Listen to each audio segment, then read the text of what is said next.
Hey everyone, हाल ही में 8 अप्रैल को एक घटना सामने आती है बेंगलुरु में, जिसमें 2 लड़कियां गली में जा रही थी कहीं और पीछे से मोलेस्टर आता है। तो आपने देखा कि सिचुएशन में जो दोनों लड़कियां थी वो बिल्कुल घबरा जाती हैं, तो वो कुछ कर नहीं पाती। ऐसा हो गई कि अचानक से कोई हमें लग नहीं रहा हमारा कोई पीछा कर रहा है और इंस्टेंट रिएक्शन नहीं कर सकता, कुछ भी ऐसे क्या करे। तो वो लड़कियां घबरा गई थी और फिर वो दोनों चली गई थी वहाँ से, जैसे कि आपने इस वीडियो में देखा। और फिर वो जो युवक था वो गलत तरीके से छूकर भाग गया वहाँ से। उसने मौका देख लिया, वो उसे लग रहा वो कोई आ रहा है तो वो तुरंत भाग गया वहाँ से। और जहाँ तक इस घटना को एक बड़ी बात बिल्कुल नहीं माना जाएगा, कोई नॉर्मल बात माना जाएगा, क्योंकि कुछ हुआ नहीं उस लड़की के साथ, ऐसा लोग कहेंगे। मतलब समाज का ये कहना है कि जब तक उस लड़की के साथ कुछ बड़ा नहीं हो जाता तब तक वो एक बड़ा इशू नहीं बनेगा। तो ये कब तक चलता रहेगा ऐसा? यहाँ पे लड़की को खुलेआम ऐसे छेड़ा जा रहा है और सरकार कुछ कर नहीं रही है, इस पर कोई कानून नहीं बना रही है, एक सख्त कानून जिससे ऐसे दरिंदे ये सब करने से डरे। उन्हें पता है इस देश में कोई कानून ही नहीं है इस चीज़ का।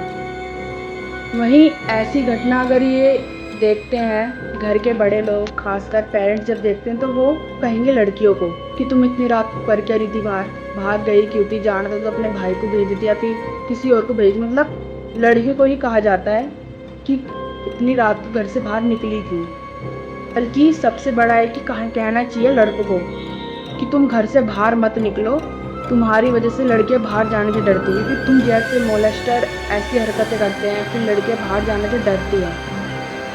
सिखाना हमारे देश में लड़कों को जाना चाहिए। जो वीडियो है ये बताया गया है कि ये बेंगलुरु के BTM लेआउट इलाके का है। और ऐसी घटना से सच में जो लड़कियां होती हैं वो बाहर जाने से डरती हैं, क्योंकि बाहर ऐसे दरिंदे घूमते रहते हैं जो लड़कियों को एक लड़की की तरह नहीं, एक वस्तु की तरह उन्हें देखते हैं, एक ऐसी नज़र से देखते हैं जो लड़कियां समझ आती है, वो लड़कियां ही समझ सकती है कि कोई हमें कैसी नज़र से देख रहा है।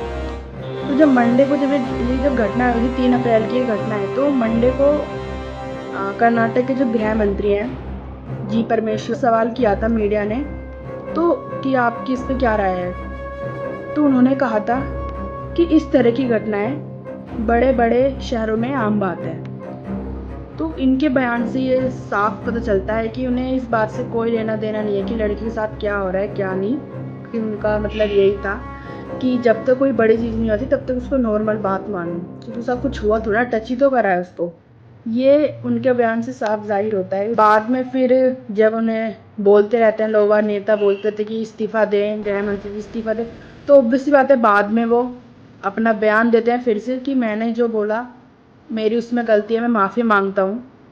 तो ये पहले क्या था, पहले ऐसी बात बोली क्यों, इतनी कंट्रोवर्शियल बात बोली क्यों उन्होंने? नज़रों में वो बन चुके हैं कि वो कैसे इंसान है कि ऐसे सोचते हैं लड़की के बारे में कि एक लड़की। ये सिमिलर घटना पिछले साल अगस्त के महीने में कर्नाटक के कोनानकुंटे एरिया में एक वुमेन मॉर्निंग वॉक के लिए गई थी और पीछे से कुछ लोग उसको मोलेस्ट करते हैं। और फिर बाद में इस इंसिडेंट के 2 दिन बाद वो कैब ड्राइवर था तो उसको गिरफ्तार कर लिया गया था। तो इसका मतलब ये है कि ऐसी घटना हमें कर्नाटक में देखने को मिल रही है, फिर भी हम नेताओं के मुंह से ऐसे बयान सुनने को मिलते हैं। इसका मतलब वो कोई भी एक्शन नहीं ले रहे हैं इस चीज़ के ऊपर, एक छोटी चीज़ समझ के छोड़ दे रहे हैं। तो जहाँ तक है मैं यही कहना चाहूँगी कि ऐसे जो गृह मंत्री ने अपना बयान दिया है तो इससे पीड़िता की जो मानसिकता है उसकी स्थिति को चोट पहुँचती है, बल्कि समाज में अपराधियों को भी एक तरह से अप्रत्यक्ष समर्थन मिलता है। नेताओं को ऐसे मामलों में सख्त कार्रवाई और महिलाओं की सुरक्षा को लेकर ठोस नीति की बात करनी चाहिए, ना कि इसे सामान्य बताकर नज़रअंदाज करना चाहिए। तभी हम